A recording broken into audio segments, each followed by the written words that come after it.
Hi, I'm Rob, and this is my review of the Multiversity's Superpowers Dark Knight Detective Batman custom resin action figure. Boy, that was a mouthful, but this figure is a mouthful. Man, it's impressive.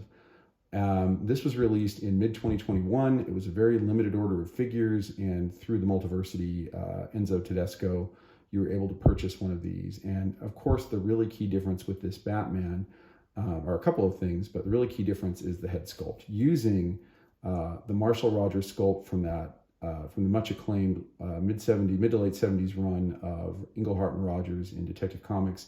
This has the Dark Knight Detective head sculpt which fills a notable or corrects a notable problem with the original Superpowers line.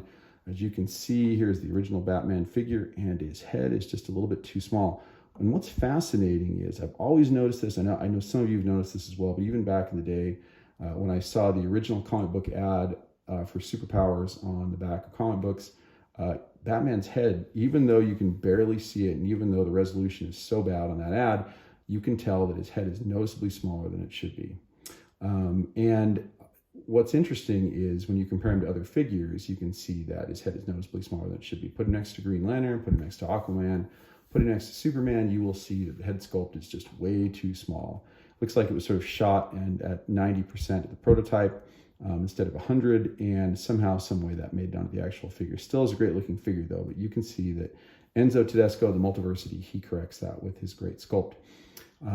So you've got the really prominent taller ears. You've got the incredible black shadowing on the mask. I think I mentioned in one of my previous reviews, I always kind of liked the blue because it showed the true color of the mask, but I do appreciate the dark tone and shading here of the mask because it just emphasizes the eyebrows and the look of the character at the time. And this was the look that was highly favored among comic book readers and has been never been realized in action figure form that I know of until this day. So Enzo cracks the code here and creates a truly special looking figure off of changing primarily just the head. Now, you can see there are a couple of other notable differences when you compare it with the original Batman. Number one, the color is much different, much darker, reflecting that true Dark Knight detective tone. Almost matches the color of the Batmobile, which is really, really cool. I always thought this light blue color was just so off from the Batmobile color that it didn't make much sense. We had a very dark not very dark and not brooding is the right word, but a dark and ominous Batmobile, and we had a very light colored happy Batman. So this Batman comes much closer in tone and color to my expectation. You'll see also the cape has been changed, and look at the color of the cape. It's almost dead on of the Batmobile. The color of the figure, the color of blues in the figure and the color of blue in the cape are just a hair off from each other, but you can see the color of the cape itself blends in perfectly with the Batmobile. So it gives it a truly unique looking design. I don't know if you can see this or not, but there was a C-clamp on this when it originally arrived. And for whatever reason, I think I did something wrong and broke that.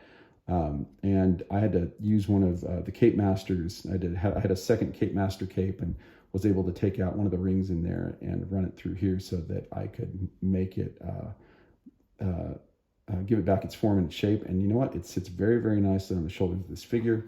So Enzo, Multiversity, he did a great job at capturing the Batman likeness and put it into the greatness that we would expect from the Superpowers line. So a couple of other comparisons here. Let's see how he looks with Robin.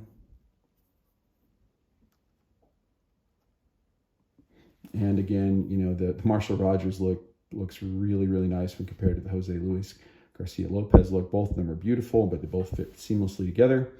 And again, just an exciting action figure that I'm grateful that Enzo was able to bring to life.